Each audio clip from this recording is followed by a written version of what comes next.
BJP के रियासती सदर बंडी संजय ने बेंगलुरु ड्रग्स मामले की दोबारा तहकीकात करने का हुकूमत से मुतालबा किया। उन्होंने इल्जाम लगाया कि बेंगलुरु ड्रग्स मामले में चीफ मिनिस्टर चंद्रशेखर राव का खानदान मुलविस है।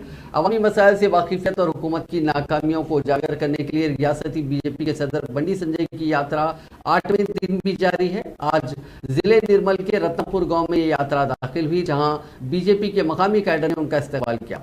इस मौके पर बंडी संजय ने आवाम से मुलाकात करते हुए उनके मसाइल से वाकिफियत हासिल की और हुकूमत की नाकामियों को तनकीद का निशाना बनाया। उन्होंने अवामी मसाइल के हल की यकीन दहानी करवाई। इस मौके पर खिताब करते हुए बंडी संजय ने कहा कि दिल्ली शराब मामले में मुलविस चीफ मिनिस्टर चंद्रशेखर राव की दुख्तर कविता तहकीकात से बचने के लिए नए ड्रामे कर रही हैं। उन्होंने कहा कि कविता को गिरफ्तार करने पर तेलंगाना की दुख्तर को गिरफ्तार करने का मरकज पर इल्जाम आयद करते हुए तेलंगाना आवाम के जज्बात से खेलने की चीफ मिनिस्टर कोशिश कर रहे हैं।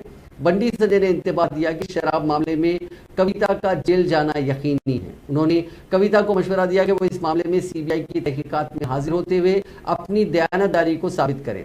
बंडी संजय ने चीफ मिनिस्टर की जानिब से उनकी हुकूमत को गिराने की कोशिश से मुताल्लिक बीजेपी पर लगाए गए इल्जामात को मज़ाक का कैद करार दिया और कहा कि केसीआर हुकूमत को गिराने के लिए बीजेपी को 57 अरकान असेंबली की तायीद जरूरी है, क्योंकि बीजेपी के पास सिर्फ 3 अरकान असेंबली है।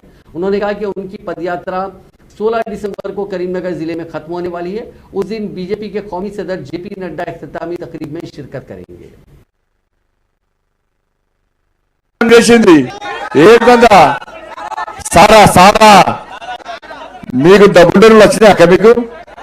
మీ పిల్లలకు ఉద్యోగాలు వచ్చినాయా? మీకు రుణమాఫీ జరిగిందా? మీకు నిరుద్యోగ వృత్తి వచ్చిందా? 3 ఎకరాలు వచ్చినాయా? దళిత బంధు వచ్చిందా?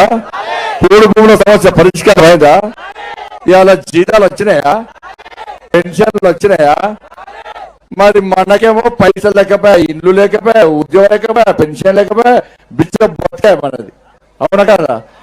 కానీ కేసీఆర్ బిడ్డ కేసీఆర్